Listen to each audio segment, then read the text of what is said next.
Il n'y a que deux conduites avec la vie, ou on la rêve, ou on l'accomplit. J'ai découvert René Char, une nuit d'été, lors d'un week-end à Cassis. Assise face à la mer, sur le balcon de mon hôtel, il est rentré, furtivement, et a pénétré ma vie rangée, pour la bousculer tel un amant, me laissant seule dans une totale confusion, désemparée. Sa poésie a transpercé mon cœur, soulevé l'épée de brouillard qui ensevelissait mon quotidien depuis de nombreuses années.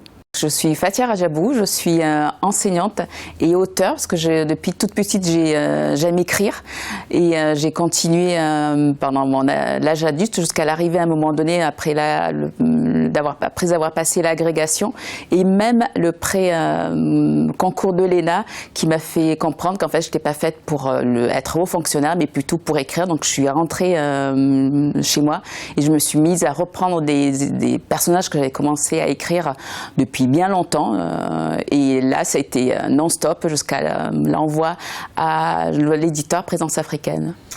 C'était Balzac, Balzac et Tolstoï, mes grands auteurs d'enfants qui, d'ailleurs là j'ai repris une biographie de Balzac par Stefan Zweig et là je redécouvre le personnage, c'est sa richesse, sa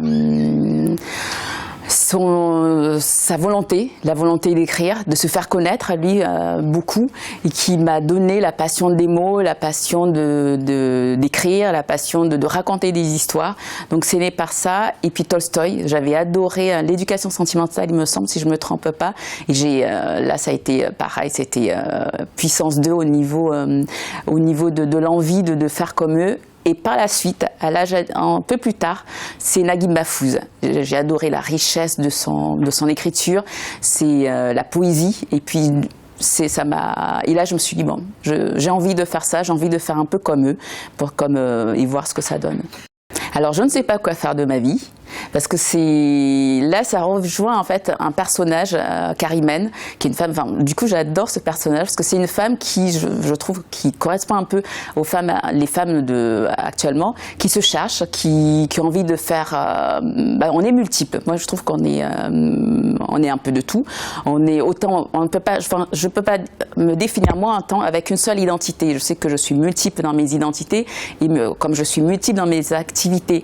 Et elle reflète vraiment la femme moderne d'origine marocaine, celle-là, et qui se cherche, qui a envie de faire quelque chose de sa vie, de ne pas seulement être femme, mère, épouse, mais de trouver un sens. Et à un moment donné, parce qu'elle se cherche dans Marseille, qui se cherche également, parce que je faisais le lien entre Marseille et ce personnage, se demande à un moment donné, je ne sais pas quoi faire de ma vie, ça m'est resté, j'en ai fait le titre du livre.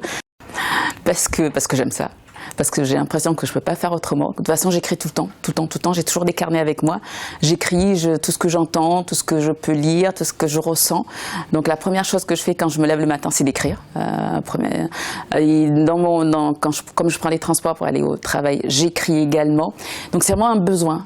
Et c'est amusant parce que depuis que j'écris, j'éprouve aussi le besoin de peindre. Donc je me mets, avant de dormir, j'ai besoin de peindre. Donc je pense que c'est un besoin qui est en moi. Donc maintenant, je cherche même plus à le comprendre.